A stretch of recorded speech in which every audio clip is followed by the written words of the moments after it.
Quand tu fais comme ça veut dire quoi? C'est bon, c'est ok. C'est les apôtres. En premier, les apôtres. Il a donné quoi en deuxième? Les prophètes. En troisième, les évangélistes. Fais comme moi, suis. Non? Ça. Qu'est-ce que tu as là? Quand tu étais enfant, quand tu faisais ça, tu faisais quoi? Pistolet. Pistolet. Tu as donné ces trois ministères pour détruire des choses. Alléluia. Ce sont les trois ministères de la puissance. Là, ça représente une arme. Ça représente le pistolet qu'on avait quand on était enfant. On n'avait pas les moyens d'acheter un pistolet parce que les parents ne voulaient pas. Des pistolets en plastique. Et on nous faisait dans la cour. Je vais te tirer dessus comme ça. Mais l'église, bien aimée, c'est ça. C'est ces trois ministères de puissance qui ont fait que tu es là aujourd'hui. Alléluia. Ensuite, il a donné les autres comme pasteurs et docteurs. Ça, voyez comment est l'église. Comment est l'église? La Bible dit que le Seigneur a mis 5 ministères en place. Il a donné. Il nous a donné pour vous. Donc on vous appartient. Il a donné à l'église 5 ministères. Est-ce que la réalité dans l'église actuelle, est-ce qu'on voit les 5 ministères dans l'église? Oui ou non? C'est la faute à qui? Oh, et voilà. C'est le pasteur. On accuse le pasteur. Oh, pauvre pasteur. Oh, le pauvre pasteur. Ah oui, mais la Bible dit qu'il y aura des faux pasteurs. Ah, on accuse le pasteur. Il est où le pasteur? J'ai laissé le temps pour ma main. Il est là, le pasteur, n'est-ce pas? Il est là. Il est en 4e position. Mais vous voyez, dans toutes les églises, tu viens de quelle église? Oh, je viens de l'église du pasteur Intel de telle ville, n'est-ce pas? C'est la dénomination de l'église, c'est vrai ou pas? Comment s'appelle ton église? Comment s'appelle ton pasteur? Ah, il s'appelle Jésus-Christ. Non, tu diras, on n'entendra jamais ça. Mon pasteur, c'est Jésus-Christ. Non, parce que Jésus est la tête du corps de l'église. Amen. Donc le pasteur, il est simplement un homme de Dieu qui a reçu la fonction de berger. C'est un berger. Le pasteur, c'est un berger. Et ça, nous le savons. Le pasteur, c'est le berger. Comme quelqu'un a dit c'est la faute du pasteur, ben, on va rentrer un peu dedans. Mais pourquoi tu acceptes? Ben, pourquoi tu acceptes alors? Pourquoi tu as fini par partir? Parce qu'il est le bon berger. Si le bon berger, c'est qu'il prend soin de toi, mais qu'est-ce que tu fais là? C'est qu'il y a des vrais et des faux pasteurs. C'est vrai ou pas? Mais bien aimé, la Bible nous parle. J'ai donné à mon église les 5 ministères en vue de l'édification des saints. Tant que tu n'as pas reçu l'enseignement sur l'autorité que Jésus a mis en place dans l'église, tu ne sauras même pas comment faire, à qui t'adresser. Oh, pasteur, pasteur, pasteur. C'est pas vrai? Oui, parce qu'il s'est arrangé pour être tout seul. C'est la vérité. C'est la vérité, il s'est arrangé pour être tout seul. Et même pour maintenant contrôler l'église, je vais mettre un pasteur adjoint, un pasteur assistant, un pasteur stagiaire, un pasteur qui va me représenter dans toutes les réunions, les autres églises, et je vais avoir un évangéliste, et puis c'est bon, point barre. Bien aimé, c'est l'église des temps modernes. C'est vrai ou pas? Est-ce que tu as vu un prophète dans une église? Le prophète, lui, préfère partir, aller tourner dans les églises. C'est vrai ou pas? Les docteurs sont encore. Est-ce que tu as vu un apôtre dans une église? Ils les ont massacrés. Les apôtres, ce sont les baleines des océans. Vous connaissez la baleine? Elle vit dans les océans. C'est une espèce en voie de disparition. Parce que c'est tellement énorme, il y a tellement à manger dedans qu'ils ont décidé de tuer les baleines. L'apôtre, c'est la baleine de l'église. C'est lui qui porte tout. C'est lui qui porte tout, bien aimé.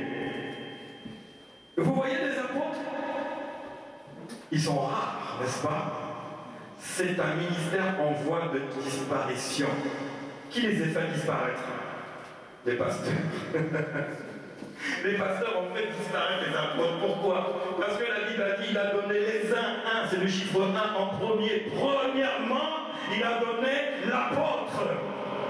L'apôtre a la responsabilité spirituelle sur l'Église et toutes les églises qui vont sortir de lui. Alors nous allons voir un peu qu'est-ce que c'est que justement ces 5 ministères, parce qu'il faut que vous sachiez, parce que quand vous êtes en face d'un ministère, il faut savoir maintenant qui est ce ministère-là, n'est-ce pas?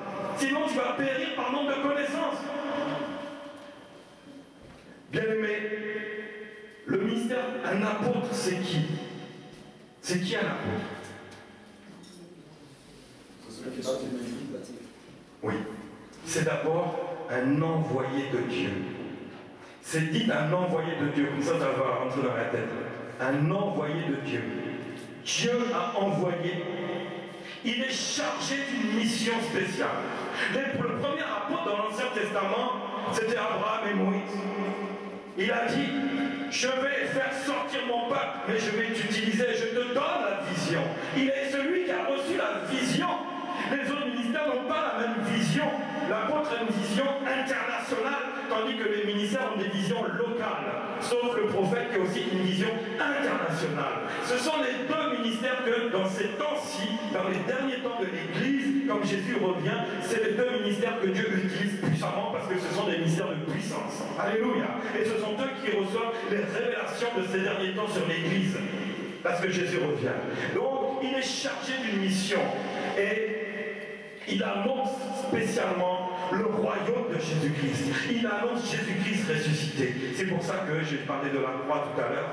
Il n'y aura pas la croix avec Jésus parce que je t'annonce un Jésus ressuscité.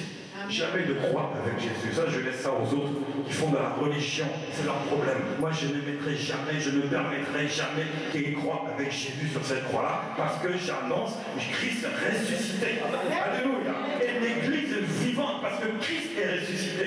Et le rétablissement du royaume des cieux, bien-aimés, est dans ce lieu.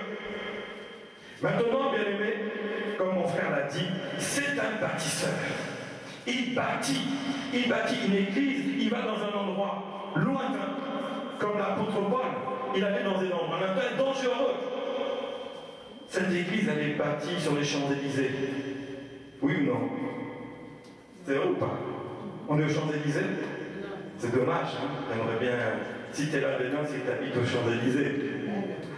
Mais elle est bâtie où, cette église? Dans un endroit qui n'est pas facile. C'est vrai ou pas? Regardez les magasins qui cassent autour. On ne s'est pas mis dans le meilleur endroit, il faut le reconnaître. Même quand on avait visité la salle, il y a eu une agression. C'est vrai ou pas? Pour ceux qui étaient là au début.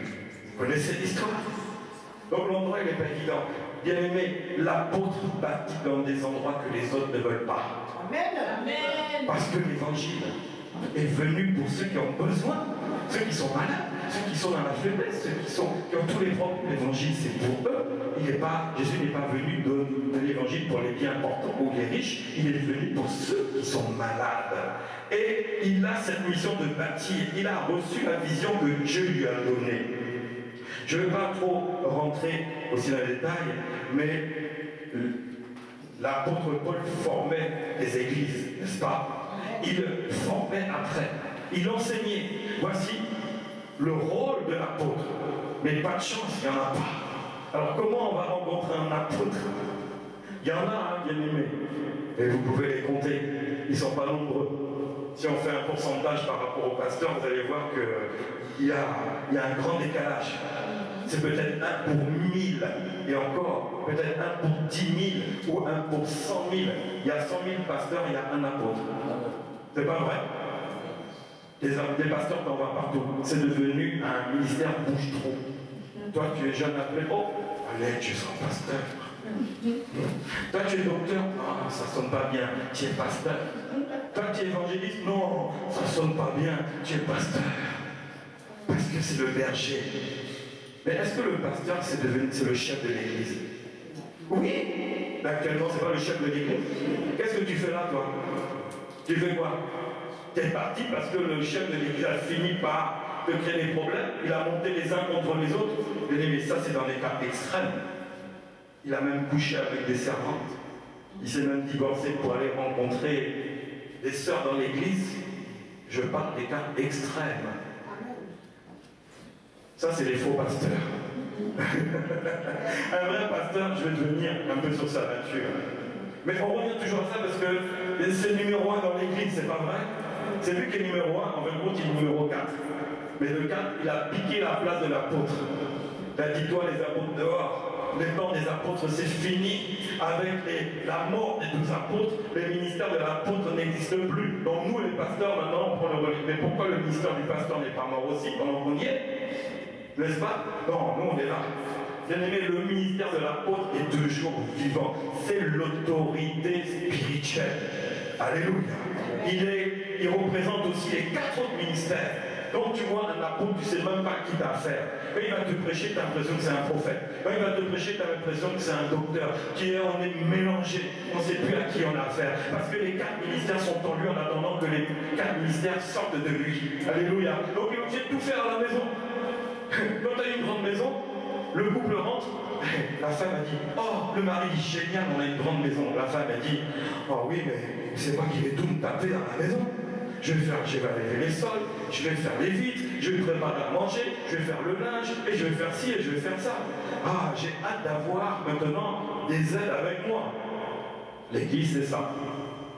Un ministère de Dieu, ça ramasse toutes les fonctions. Mais, bien aimé, l'apôtre, c'est lui qui met en place des églises locales. Ici, c'est une église locale, n'est-ce pas? Et Dieu m'a dit, c'est la première église. C'est-à-dire qu'il y en aura d'autres. Ça dépend de qui. Bon, arrête Jack, les pasteurs. Et quand je dis aujourd'hui les murs vont tomber là, vraiment je vais taper fort alors. Pierre sur pierre ça va tomber. Les églises locales vont sortir grâce à qui? Alléluia. Amen. Les églises locales vont sortir avec toi parce que tu es le corps du Christ. Tu es le corps du Christ. Les 5 ministères sont le corps du Christ et toi aussi tu es le corps du Christ. Nous faisons tous partie du même corps. La Bible dit que j'ai donné les 5 ministères en vue de l'édification de toi, bien-aimé, en vue de ton édification. Mais aujourd'hui, bien-aimé, je ne vais pas te bloquer à dire, comme vous dites, le pasteur, et les bons pasteurs. Ils souffrent, parce qu'il y a les vrais aussi. Bon, arrêtons de critiquer, n'est-ce pas? Moi, les vrais pasteurs, les vrais ministères, gloire à Dieu, ils font un travail. Ils ont un cœur. Je vais venir après. Bien aimé, donc, vous voyez un peu qu'est-ce que c'est qu'un apôtre maintenant. Vous avez entendu parler des apôtres, surtout l'apôtre Paul qui a fait beaucoup de choses. Mais vous voyez ce qu'est un apôtre. Maintenant, le deuxième ministère, c'est quoi? Ministère prophétique. Ah, les prophètes, ça c'est les voyants de Dieu. Moi, quand un prophète vient quelque part, je suis là parce que je sais qu'il va parler sur moi, il va parler sur ma vie. Le ministère prophétique, c'est un homme de Dieu qui annonce l'avenir. C'est pas vrai? Vous connaissez le prophète. Mais ce qu'il faut savoir, c'est que le prophète, il a les dons. Le don de la connaissance, le don de la parole de sagesse, le don de la prophétie, du discernement, de l'interprétation, aussi des langues, etc. C'est ça le prophète. Et bien aimé, le prophète, il a reçu une onction spéciale. L'apôtre, bien aimé, a reçu une onction spéciale. Il a reçu un don, il a reçu l'appel, il a reçu l'enseignement, il a reçu l'onction qui est liée à cet enseignement. Amen. Donc, l'apôtre a reçu cela. Bien aimé, le prophète, regarde-le aussi comme ça. Il a reçu un don spécial. Il a reçu un enseignement spécial. Et il a reçu une onction spéciale qui est liée à cet enseignement. Il est appelé pour te servir. Mais, bien aimé, les apôtres disaient, mais Jésus, parmi nous tous, qui est le plus grand? Jésus a répondu, celui qui veut être le plus grand, qui se fasse le plus petit. Et Jésus a prouvé cela. en lavant les pieds des disciples. Tu veux être le bon serviteur, le bon ministre de Dieu. C'est celui qui va prendre soin de l'Église. C'est pas vrai? Alors arrêtez d'élever les prophètes comme des dieux. Ils sont à votre service. Quand un prophète est là, vous courez partout. C'est quoi? Il est à votre service, vous l'élevez comme Dieu. Et lui, il va accepter, et puis maintenant, l'orgueil rentre chez lui. Maintenant, le prophète, il est gâté. Amen. Vous avez gâté le prophète, vous avez dit, ah, prophète, prophète, prophète. Et tu vois, le pasteur, il est dans son coin, il ne sert plus à rien. L'évangéliste, il est dans son coin, il ne sert plus à rien. Le docteur, alors là, derrière, ton temps est terminé. Et l'apôtre, lui, il n'est pas là. Il est parti. Église de Dieu. Mais vous, bien-aimés, là, il faut considérer les 5 ministères. N'élève pas un ministère au-dessus de l'autre parce qu'ils sont tous pareils. Ils ont tous reçu un don différent, un appel différent, un enseignement différent, une onction différente pour toi, bien-aimé. Pour que tu puisses grandir spirituellement, la Bible dit que pour que tu sois, que tu puisses rentrer dans le perfectionnement. Ils sont là pour te perfectionner. N'en fais pas des idoles. Ici, il n'y aura pas ça. Pas question. Vous voyez, l'orgueil ne t'a pas à rentrer. Et l'église de Dieu, c'est une église puissante. Alléluia. Donc, on ne veut pas de ces choses-là. C'est pour ça que, d'ailleurs, une petite parenthèse. Vous voyez les chefs bleus, là? Je vous dis, cet endroit qui est réservé au ministre de Dieu. Bon, le frère Alexis, là-bas, exceptionnellement, parce que c'est lui qui filme. Mais sinon, c'est pas sa place. Il est là comme invité caméraman. Mais il n'est pas serviteur de Dieu. Peut-être pas pour l'instant. Peut-être un jour, Dieu le montrera. Alléluia. Parce que, bien aimé, dans ce lieu, il y a des serviteurs de Dieu. Dans cette église, il y a des appelés. Oh, on t'a nommé diacre. Et tu vas rester diacre toute ta vie? Ah si, c'est possible. Tu sais pas. Mais c'est pas automatique. C'est Dieu qui le décide. Tu étais même nommé diaconesse, tu vas rester diaconesse toute ta vie? Oui ou non? On ne sait pas. Mais avec certains, c'est non. Plutôt oui, tu vas rester diacre ou diaconesse toute ta vie. Mais lorsque les apôtres ont prié sur les diacres, qu'est-ce qui s'était passé? Ils sont devenus diacres. Mais qu'est-ce qui s'est passé après? Prenons le cas de Philippe, le premier diacre. Il était devenu... Vous savez pas? Évangéliste. Étienne. Vous connaissez Étienne? Le diacre Étienne. Est-ce qu'il s'appelait diacre à la fin? Comment il s'appelait? Évangéliste. Le diacre, bien aimé, ce n'est pas une fin en soi. Si Dieu a décidé que tu restes diacre, tu resteras diacre. S'il a décidé que ce n'est qu'une étape, on va te faire avancer, mais l'Église n'est pas là pour étouffer ton ministère. Je ne veux pas avoir de compte à rendre à Dieu pour cela. Parce que Dieu m'a mis pour vous faire révéler maintenant la parole de Dieu, comprendre par l'enseignement qui tu es et l'onction qui est attachée à toi, l'enseignement que tu puisses aussi annoncer l'évangile, que tu puisses aller prêcher l'évangile et qu'il y a des dons qui te seront attachés. Donc, bien aimé, les prophètes sont là pour toi. Et toi, ne sois pas là pour toi à leurs genoux.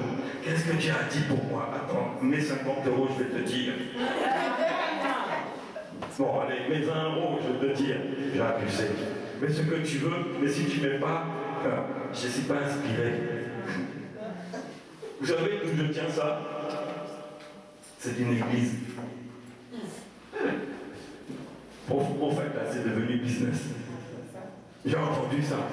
J'ai dit, moi, quand j'ai quitté l'église, parce que le Seigneur m'a dit de quitter l'église, il dit, tu mettras les pieds dans aucune église. Parce que les églises de temps moderne, les 3/4, c'est des églises de Babylone. Amen. Des églises babyloniennes, dirigées par des hommes où Christ n'est plus la tête. Mais le Seigneur m'a mis à part pour dire, vous allez construire ici. Et il m'a dit, ici, ce n'est pas une église, c'est un lieu de rassemblement pour mes enfants qui sont partout. Je vais les rassembler dans ces derniers temps. Je vais les enseigner, je vais les nourrir, je vais les élever, je vais les libérer. Ils ont été étouffés pourquoi un applaudissement pour ça? J'ai dit quoi? J'ai rien dit d'extraordinaire. Pourquoi tu applaudis? Parce que tu te sens concerné? Amen, c'est la vérité. Le Seigneur me dit, va libérer mes enfants qui sont étouffés. Va libérer mes ministres qui ont étouffé. Ils ont étouffé, le pasteur a étouffé l'évangéliste. Va parler à l'évangéliste. Le pasteur a étouffé le docteur. Le prophète, il est parti à cause du pasteur. Et le pasteur se retrouve à la tête de l'église à la rangée. Va parler au pasteur aussi. Bien aimé, ce message, je me ferai des amis, mais je me ferai aussi des ennemis. Parce que la vérité, quand la vérité sort, soit ça guérit, soit ça ne fait rien, mais si ça ne fait rien, ça envoie la haine. Amen. Parce que des fois, il vaut mieux mentir que de dire la vérité. Aujourd'hui, je ne vais pas me taire. Aujourd'hui, je ne vais pas mentir. Parce que Dieu m'a donné un ministère de vérité. Quand je commence à mentir un peu, ça me dérange profondément en moi. Ça me brûle. Dès que je commence à faire un petit mensonge, il y a un feu qui commence à me déranger. Je ne supporte pas. Parce que j'ai reçu le ministère de la vérité. Et aujourd'hui, je vous dis toute la vérité sur l'Église. L'Église de Jésus-Christ, vous la recevrez dans la vérité. Ce n'est plus la vérité que vous entendez maintenant. Il y a des églises qui sont dans cette vérité. Gloire à Dieu. Dis gloire à Dieu. Il y a encore de vraies églises. Mais bien aimé, c'est comme les prophètes, les apôtres, ils sont devenus rares. Parce qu'ils ont été corrompus. Moi, on m'a dit, tu seras pasteur. J'ai dit, je refuse d'être pasteur. Mais pourquoi? Parce que je ne veux pas ressembler au curé. Oui, mais un pasteur, c'est pas un curé. Un curé ou un prêtre, c'est un catholique. J'ai dit, je ne veux pas. Quelque chose me dit, refuse ce titre-là qu'on t'a donné. Mais je l'ai accepté malgré moi pour obéir. Mais après, j'ai réalisé, les pasteurs, ils disent qu'ils ne sont pas comme les prêtres. Ils sont sortis des prêtres. Ils sont comme les prêtres. Ils ont les mêmes comportements que les prêtres. Ils n'ont rien compris parce qu'ils sont sortis du milieu d'eux, sont sortis de l'église catholique avec les mêmes qui disent nous on va annoncer la parole, le plein évangile. C'est vrai que les prêtres n'annoncent pas toute la vérité, c'est vrai. Le plein évangile, les prêtres ne le disent pas. Va dire à un prêtre, comment Jésus peut me guérir? Il va dire, va voir un docteur, j'ai sa carte de visite. C'est la vérité. J'ai entendu ça aussi. Aujourd'hui, je dis que des vérités, je n'invente rien. Hein? Sachez-le une fois pour toutes. Mais les pasteurs disent non, nous prions, nous imposons les mains aux malades. C'est ça la différence. Nous avons la foi. Mais bien dans le fonctionnement, bien aimé, il n'y a pas de différence. Ils ne sont pas différents. J'ai refusé d'être pasteur. Je ne veux pas être comme eux, les prêtres, et je ne veux pas être comme vous, les pasteurs. J'avais quelque chose en moi qui dit non, refuse cet appel-là. Et j'ai obéi. Et j'ai obéi. Bien aimé, donc, pour revenir au prophète, le prophète, c'est celui qui a un œil ouvert sur l'Église. Quand un prophète est là, bien aimé, écoute-le. Parce qu'il a des choses à te dire. Et prends ces choses en considération, parce que c'est Dieu qui parle à travers lui. Vaut mieux obéir. Je te conseille d'obéir. Quand un prophète, un vrai prophète, parle, obéit. Donc, ça, c'est le deuxième ministère. Je ne rentre pas en profondeur, hein, parce que sinon, on serait là jusqu'à 15 heures. Comme dimanche dernier, on ne va pas rester tous les jours à 15 heures. C'est pas... ça serait long. Mais j'avais bien envie. L'évangéliste, c'est le troisième, n'est-ce pas? Il est le prédicateur de la bonne nouvelle de Jésus-Christ. Celui qu'on fout un coup de pied dehors et qu'on envoie dans la rue pour aller chercher des âmes. C'est pas vrai? Pas toujours. Mais l'évangéliste, bien aimé, c'est celui qui amène le réveil, qui annonce Jésus-Christ. Alléluia. Il annonce dehors, il annonce dans l'église, et lorsque l'église s'est endormie, comme pendant les 4 semaines, il a fallu prêcher sur la délivrance. C'est l'évangéliste qui a annoncé cela, parce que l'évangéliste a pour mission d'envoyer le réveil dans l'église. Si, c'est l'église comme ça, n'est-ce pas? Mais à un moment, un peu comme ça. C'est pas vrai? Tout le monde. On peut avoir des hauts et des bas spirituellement. Mais l'évangéliste, il a l'œil pour voir que tu as baissé spirituellement, et lui, il va te ramener encore à Jésus. Il va envoyer le réveil. C'est quelqu'un de très important dans l'église. C'est pas quelqu'un qui qu'il va devoir chercher des âmes. Non, bien aimé, il peut le faire, mais ce n'est pas sa fonction principale. Sa fonction principale, c'est aussi de traiter les enfants de Dieu qui sont là. C'est de les traiter. L'évangéliste, il n'enseigne pas. C'est vrai, hein? Tu as déjà vu un évangéliste prêcher, enseigner? Non. Mais c'est la vérité. C'est ce que le Seigneur m'a dit. Nous fait monter l'évangéliste pendant un mois. Elle va enseigner, elle va faire fonctionner son ministère de délivrance, son ministère de guérison. L'évangéliste, bien aimé, il est là pour toi. Il va te donner une onction spéciale parce qu'il a reçu un enseignement spécial. Si un pasteur va prêcher sur le thème de l'évangéliste, il n'aura pas cette onction qui va avec et donc le résultat ne sera pas le même. Parce qu'il a donné les 5 ministères avec 5 onctions différentes. L'onction de l'évangéliste n'est pas celui du pasteur ou du docteur. Alléluia. C'est un enseignement spécial pour toi qui va amener un réma puissant dans ta vie et qui va te délivrer. Et c'est ce qui s'est passé pendant ces 4 semaines-là. Alléluia. Et la puissance et la guérison sont accompagnées dans ce ministère. Vous êtes d'accord ou pas? Vous avez reçu pendant les 4 semaines? Il y avait des choses bloquées qui ont été débloquées. C'est la conséquence de l'enseignement et de l'onction qui est liée à ce ministère-là. Bien aimé, l'évangéliste, prends-le en considération.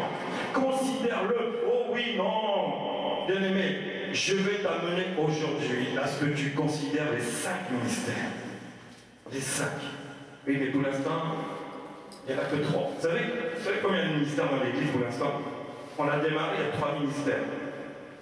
Je ne veux pas tout dire. Amen. Donc, bien aimé, l'évangéliste, c'est celui qui va enseigner, mais c'est celui qui va t'exhorter, qui va t'encourager, qui va toujours te ramener à Jésus-Christ. C'est le travail. Là où tu es un peu faible, il va t'exhorter, il va agir. Il est là pour répandre le feu du Saint-Esprit dans l'Église. C'est le travail de l'évangéliste, bien aimé. C'est quelqu'un d'important. Dis, c'est quelqu'un d'important. Parce qu'on t'a montré qu'il n'était pas important. On t'a montré que c'était le porte-sac du pasteur. Celui qui porte le sac du pasteur, c'était l'évangéliste. C'est pas vrai? Tu as déjà vu un ministère dépendre d'un autre ministère? Regardez la main, ils ne sont pas tous liés. Ils ne sont pas tous ensemble là, ils sont collés. Et qui est à part? C'est qui lui? Voilà, ça commence. On va rentrer dans la profondeur. Là, c'est que l'introduction. Alléluia. Donc, bien aimé, l'évangéliste, il a un message, ça fait mal. C'est pas vrai? Il ne vous a pas matraqué pendant 4 semaines là. La petite dame qui est là, elle ne vous a pas matraqué, elle ne vous a pas parlé durement. C'est le travail de l'évangéliste. Il va te dire des vérités. Ça te fait mal ou pas? Il va te parler durement.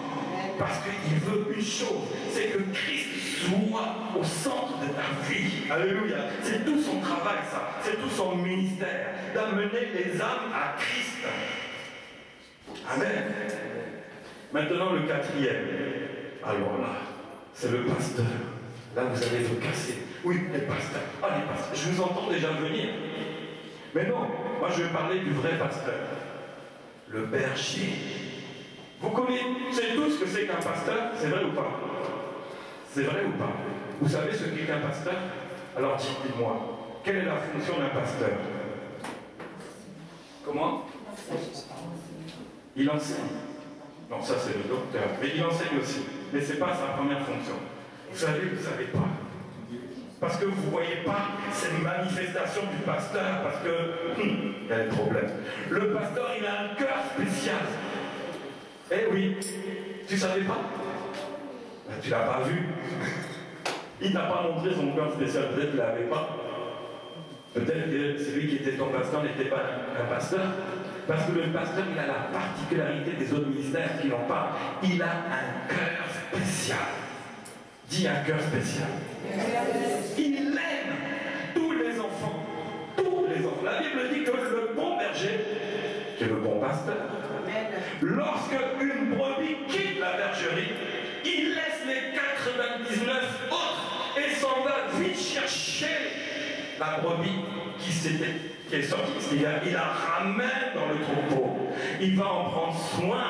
Il va la nourrir. Si elle s'est blessée, il va lui mettre du mercurochrome. Il va mettre un pansement. si ça ne va pas, il va réconforter la brebis. C'est le vrai pasteur. Mais oui, je veux te réconcilier avec le ministère du pasteur. Je vais te dire la vérité parce qu'elle est vraie, pasteur, mais tout ça, peut-être que tu ne le sais pas parce que tu ne l'as pas vu. Vous les reconnaîtrez aux fruits qu'ils portent. Eh oui, s'ils n'ont pas porté ça, c'est un problème. C'est pas vrai. Le pasteur bien-aimé, c'est celui qui vient te consoler, qui vient t'appeler, ou que tu appelles la nuit. Il va t'encourager, il va te dire persévère, ça va aller. Le pasteur, c'est celui qui va passer de l'huile sur tes blessures. Il va prendre soin de toi. Il va te connaître par cœur. Il va connaître ta vie. Parce que toi, tu vas venir lui parler. Alléluia. Mais il a la capacité aussi d'instruire le troupeau selon l'état d'âme du troupeau. Si aujourd'hui, l'Église est comme ça, lui, Dieu va le révéler dans son cœur, il va maintenant prendre la parole pour agir dans ce domaine-là. Parce qu'il prend soin du troupeau, donc il va recevoir la parole. Aujourd'hui, bien aimé, moi, je ne suis pas le pasteur qui vient te prendre soin de toi. Je suis celui qui vient te délivrer, qui vient te sortir de cette église-là, qui n'est pas la vraie église de Dieu. Et, bien aimé, le pasteur, c'est un ministre, il est rempli d'amour. Tu me regardes comme pasteur, tu regardes s'il est rempli d'amour, lui. Ben, je ne suis pas pasteur, voilà, point bas, comme ça, tu passes à autre chose. Ne me regarde pas comme pasteur. Il est rempli d'amour. C'est pas vrai? Je te le dis aujourd'hui, même si tu ne l'as pas vu, ou si tu l'as vu, je te confirme. Il est rempli de douceur, il est rempli de compassion, il est rempli de sagesse. Voilà le pasteur. Alléluia. Amen. Voilà ce qu'est un pasteur. Il vit la communion fraternelle. Ah, voilà, le mot est lâché. Communion fraternelle. Pourquoi est-ce que je fous ici, moi? Pourquoi je suis arrivé dans cet endroit que je connais pas? J'ai quitté parce qu'il n'y avait pas la communion fraternelle. Mais c'est ça, bien aimé. Communion fraternelle les uns envers les autres. Jésus a dit, aimez-vous les uns les autres comme je vous ai aimé. Jésus parlait en tant que ministère du pasteur. Jésus a manifesté les 5 ministères. Alléluia. 5 ministères. Et dans cette parole, il dit, aimez-vous les uns les autres. C'est l'amour fraternel. Comme moi, je vous ai aimé. Le pasteur vous aime et vous dit, aimez-vous les uns et les autres comme je vous aime en Christ. Alléluia. Et c'est comme ça que le pasteur parle. C'est comme ça que le pasteur pastorise. C'est comme ça. Il veille sur toi. Il veille sur l'Église. Il veille sur le peuple de Dieu. Voici le pasteur. Maintenant, la Bible dit, d'ailleurs, on ne va pas dire attention, il y aura des faux évangélistes. Ne cesse pas. Attention aux faux pasteurs. Vous avez lu ça dans la Bible, n'est-ce pas? Est-ce qu'il a dit attention aux faux apôtres? Est-ce qu'il a dit attention aux faux prophètes, si aussi? Aux faux docteurs, si aussi? Pas faux évangélistes. Mais attention aux faux pasteurs. Et on nous explique, on nous a toujours expliqué, moi-même j'ai enseigné comme ça, les faux pasteurs, ce sont des agents du diable. C'est vrai ou pas? C'est pas toute la vérité. C'est aussi les hommes de Dieu, les faux pasteurs. Pas qu'ils soient vrais pasteurs qui se comportent comme faux pasteurs, ça peut arriver. Mais un faux pasteur d'abord, Jésus dit, il a donné des noms, 5 noms différents. Mais pour des raisons pratiques, on va voir que l'évangéliste dit, je suis pasteur. Vous avez déjà vu ça? Évangéliste pasteur. Ah, tu as 2 ministères. Oh, mais tu sors d'où? Tu sors pas de la Bible, tu sors d'où? Du ministre de chez Hollande, il y a tous les ministères. Eux, ils ont un seul ministère aussi. Je suis évangéliste, mais je suis pasteur. Donc, la Bible dit, elle parle de toi. Tu es un faux pasteur. Donc, c'est vrai, bien aimé, il y a des vrais serviteurs de Dieu qui vont prendre maintenant l'identité. J'appelle ça de l'usurpation d'identité. Je suis docteur et vous allez m'appeler pasteur. C'est pas vrai? Mais ça veut dire que toi, tu es un faux pasteur. Toi-même, tu t'es mis dans la Bible. Tu es un faux pasteur. Et tu es docteur. On va voir le docteur. Le docteur, bien aimé, c'est un homme de Dieu qui a la capacité de communiquer la parole de Dieu. Imaginons que la Bible, ce soit comme un crabe. Vous connaissez les crabes? Vous connaissez les crabes? Ceux qui vivent dans l'eau, avec une carapace. La Bible, quand tu commences à la lire, c'est comme une carapace. Par toi-même, là, ça, tu ne vas pas comprendre. Mais la Bible, c'est comme le crabe. S'il n'y a pas quelqu'un pour casser le crabe, pour enlever la chair qui est cachée dans les petits recoins et la donner aux enfants, ils ne pourront jamais goûter et manger d'un savoureuse chair. C'est bon la chair du crabe, n'est-ce pas? C'est très bon, mais pour aller la chercher, c'est compliqué, n'est-ce pas? Il faut casser.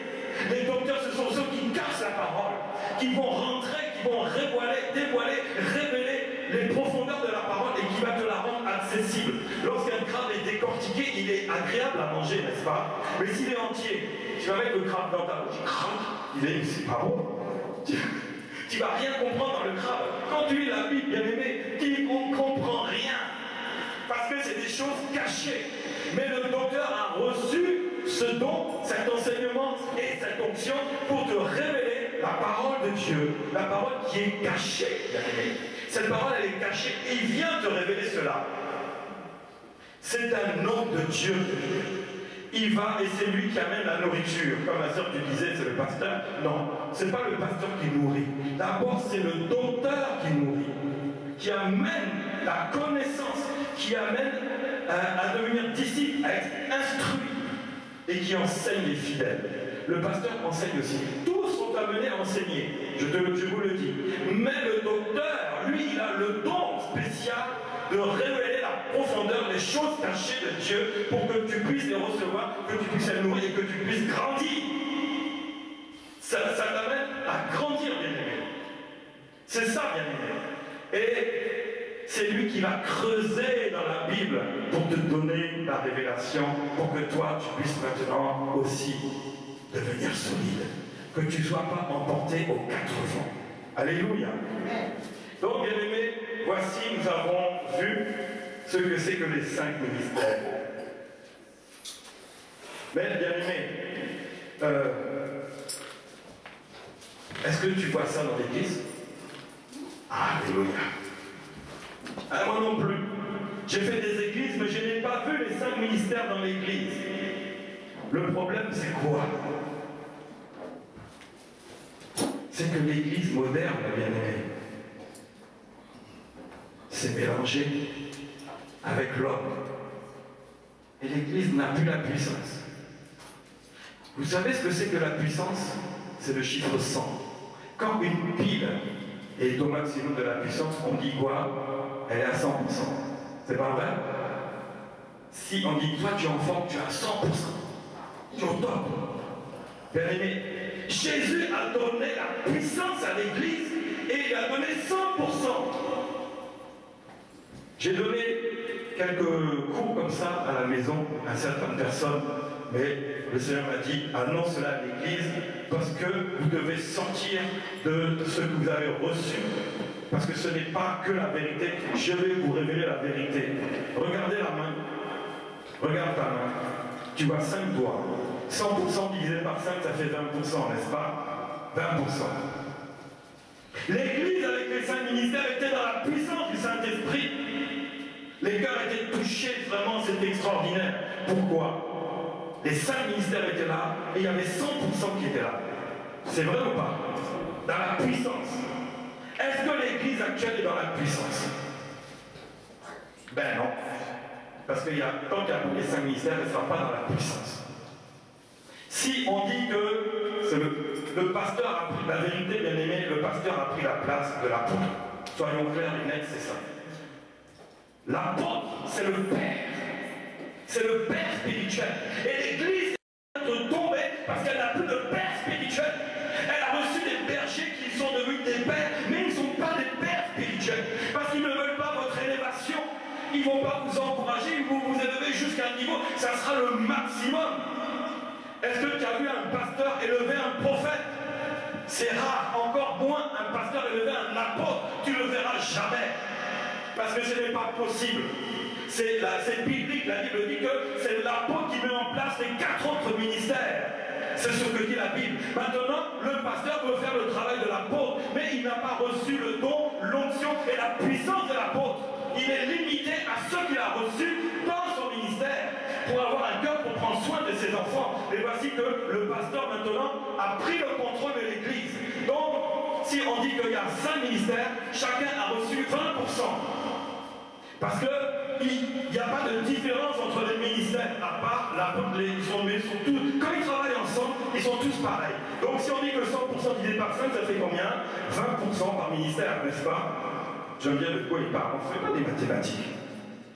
20%, 20%, 20%, 20%, 20%, ça fait 100%. Si dans l'église, il y a le pasteur et l'évangéliste, comme souvent, hein, c'est ça qu'on voit. Le diable, il est à 0%. Le pasteur ne calcule pas. Il est à 0. Maintenant, si on dit que le pasteur et l'évangéliste, ils sont 2 doigts, n'est-ce pas? 20 plus 20, ça fait combien? 40%. L'église est dans la puissance de Dieu à 40%. Lorsqu'on vient, même si le pasteur est tout seul, voilà. Maintenant, quand l'église est attaquée, qu'est-ce qu'il va faire? Démon, quitte, démon, sort, pousse. Démon va rigoler. C'est vrai, il y a. Mets tes chaussures, viens. Fais comme tu veux m'agresser. Et puis moi, je te fais ça. Tu vas rigoler, non? Toi, ton poing est comme là. Tu as vu comment elle a fait son poing? Et moi, je suis avec. Voilà. Tu vas dire, toi, dégage, t'es qui? Je ne peux pas jouer avec toi. Mais je suis pasteur. Oui, mais